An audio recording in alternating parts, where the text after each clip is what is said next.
좋은 아침입니다. 에스라서 4장 17절에서 24절 말씀 보도록 하겠습니다. 17절 왕이 방백 루훔과 서기관 심세와 사마리아에 거주하는 그들의 동관들과 강 건너편 다른 땅 백성에게 조사를 내리니 일렀을 때 너희는 평안할지어다. 18절 너희가 올린 글을 내 앞에서 낭독시키고 19절 명령하여 살펴보니 과연 이 성읍은 예로부터 왕들을 거역하며 그 중에 항상 패역하고 반역하는 일을 행하였으며 20절 옛적에는 예루살렘을 다스리는 큰 군왕들이 있어서 강 건너편 모든 땅이 그들에게 조공과 관세와 통행세를 다 바쳤는지라.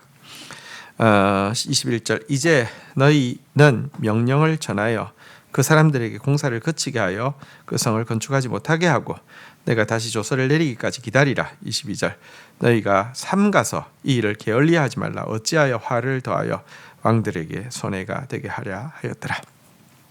자, 오늘 본문은 아닥사스다 시대에 이제 그 고발 성벽 공사에 대해서 고발한 것에 대해서 아닥사스다가 다시 조서를 내려서 무엇이라고 알려주었는지에 대한 내용이라고 할 수 있습니다. 일단 먼저 참소 고발하는 내용을 받으면 선입견이 생기고요. 그 선입견을 가지고 사설을 보니까 유다 역사 가운데 이런 참소를 믿게 할 만한 빌미가 되는 사건들이 분명히 있었습니다. 예를 들어 여호야김 시대에 자기들이 철석같이 바벨론을 섬기기로 해놓고는요 반역을 했죠. 당시 예레미야는 인간적인 계산에 의해서 반역하는 여호야김 왕에게 강력히 반대했지만 그는 인간적인 희망을 가지고 바벨론에 반역하였고요. 그 결과 나라가 회파되어지고 그 당대에 회파되어진 것뿐 아니라 결국 이제 나라가 무너지게 되었고요. 후대에는요. 그리고 지금 시간이 한참 지났는데도 그 일 때문에 또다시 성벽 공사 자체가 또 제지당하는 그런 일을 겪게 된 것, 이런 것에서 우리가 알 수 있습니다.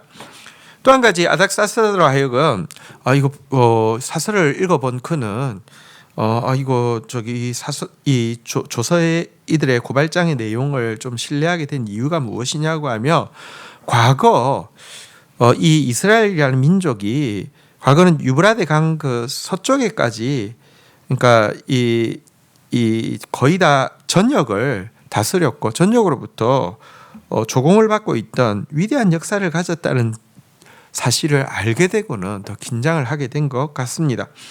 사실 자기 시대에는 굉장히 약한 포로 민족, 포로에서 갓 귀환한 약소국으로 진락해 있었지만 그래서 그런 정도인 줄 알았는데 과거에 보니까 찬란한 역사, 그러니까 다윗 왕, 솔로몬 왕 때를 이야기하죠. 찬란한 역사를 가진 민족이기 때문에 이걸 그냥 키워주면은 혹시 지금 이 고발장의 내용대로 자신들을 배신하지 않을까 이런 생각이 든 것입니다. 이 때문에 이 성벽 공사가 중단되었고요. 또 이걸 조속히 중단시키라는 이 말을 듣는 르훔과 심세는 공권력을 투입해서 공사를 강제로 중지시켰고 일부 공사가 진행된 부분에 성벽도 파괴하고 성문도 불태우게 되었습니다. 하나님의 일에 큰 회방을 받게 된 것이죠. 그러면 하나님의 일은 이것으로 멈추게 됩니까? 아니요, 그렇지 않습니다. 이 성벽이 파괴되고 성문이 불탄 이 사건이 느헤미야라는 페르시아에 있는 고위 관직자에게 들어가게 되었고요. 이 일로 말미암아 그를 통하여서 3차 기한이라는, 그러니까 이제 2차 기한은 숫자가 굉장히 적고요. 이제 3차 기한은 다시 이제 꽤 많은 숫자가 기한하는 일에 자극이 되었고요. 결국 그를 통하여서 성벽 공사가 완성되어지는 것을 보게 됩니다. 대적들이 방해할 수 있습니다. 그건 우리가 알아야 됩니다. 그러나 방해가 성공하지는 못합니다. 결국은 하나님의 뜻은 이루어진다는 것도 우리가 기억해야 합니다. 한편 여러분, 이 반역자로 몰고 반역민족으로 모는 것은 지금 이 페르시아 시절뿐 아니라 로마 시대에도 계속 반복되고 있는 일임을 알게 되는데요. 왜 이렇게 반역으로 자꾸 몰아갈까요? 로마 시대에도 예수님을 죽이는 가장 중요한 명분이 이 반역자다. 이대로 놔두면 이스라엘 민족이 크게 로마에 반역할 것이다. 이런 이야기가 가장 먹혔잖아요. 왜냐하면 당시 그 세계 제국들에 있어서 제일 예민한 문제는 반역의 문제였죠. 그래서 사탄이 참소할 때 바로 이 지점을 자꾸 짚고 넘어간다는 것은 무엇입니까? 사탄은요 항상 가장 연약한 부분, 가장 그 효과 있는 부분들을 집중적으로 가지고 거짓말을 한다는 것을 잘 보여주고 있습니다. 사단의 참소는 만만하지 않습니다. 누구라도 이런 고발장이 올라오면 아닥사스다처럼 답변을 내기가 쉽습니다.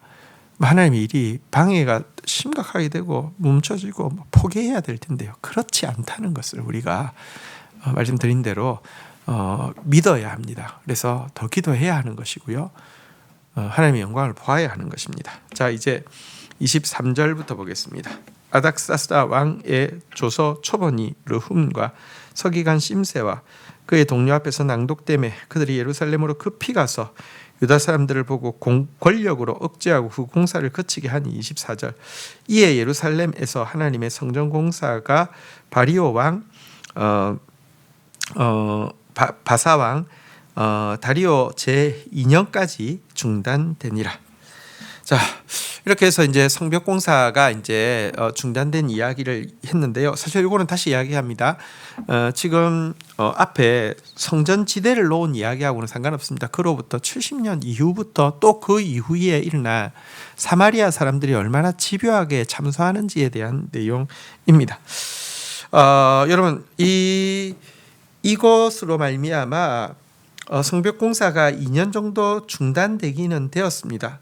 그렇지만 에스라 느헤미야를 통하여서요, 사실은 하나님의 일이 또 결국은 승리하게 되고 결국 성벽 공사는 도리어 에스라 같은 경우에 아닥사스다의 전폭적인 신임을 받고 있는 사람이었기 때문에 다시 쓴 조서와 또 하나님의 역사로 말미암아 왕의 전폭적인 지지 가운데 또 느헤미야와 함께 힘을 합쳐서 성벽 공사를 완성하는 장면을 우리는 또 느헤미야서에서 보게 됩니다. 우리는 하나님의 승리를 믿어야 합니다. 참소는 거세고 힘들지만 하나님의 역사는 반드시 승리한다는 사실을 믿어야 하고요. 이 일을 위해서 에스라처럼 신임받는 사람이 되어야 하고, 이 일을 위해서 느헤미야처럼 하나님의 이 불탄 하나님의 땅의 황무함에 대해서 아파하며 분연히 일어설 수 있는 그 한 사람이 되어야 합니다. 주신 말씀 붙잡고 기도하며 나가도록 하겠습니다. 하나님, 사단의 참소가 얼마나 효과적이고 얼마나 힘이 있는지를 보게 됩니다. 이 참소를 받은 사람이 얼마나 자연스럽게 이 참소 내용 그대로 받아들이고 하나님의 일을 방해하는지도 보게 됩니다. 그러나 하나님, 결국은 이런 방해에도 불구하고 이것이 불탄 성벽과 성문으로 말미암아 느헤미야가 고위관직에 페르시아의 고위관직에 있으면서 또 이 일로 인하여서 하나님 앞에 금식하고 탄식하다가 이 사마리아의 총독으로 오게 되는 계기가 되어지고, 또 왕의 전폭적인 신임을 받고 그 땅으로 보냄받은 에스라에 의해서 결국은 왕의 마음을 돌이키고 전폭적인 지지 가운데 도리어 성벽을 완성하는 것도 저희들이 보게 됩니다.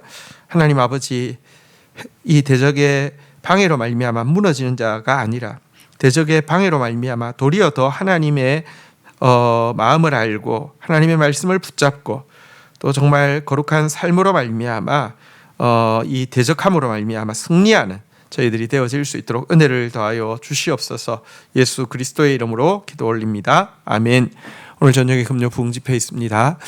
이번 주일은 특별히 우리 샬롬 축복 대상자들을 초청하는 블레싱 데이입니다.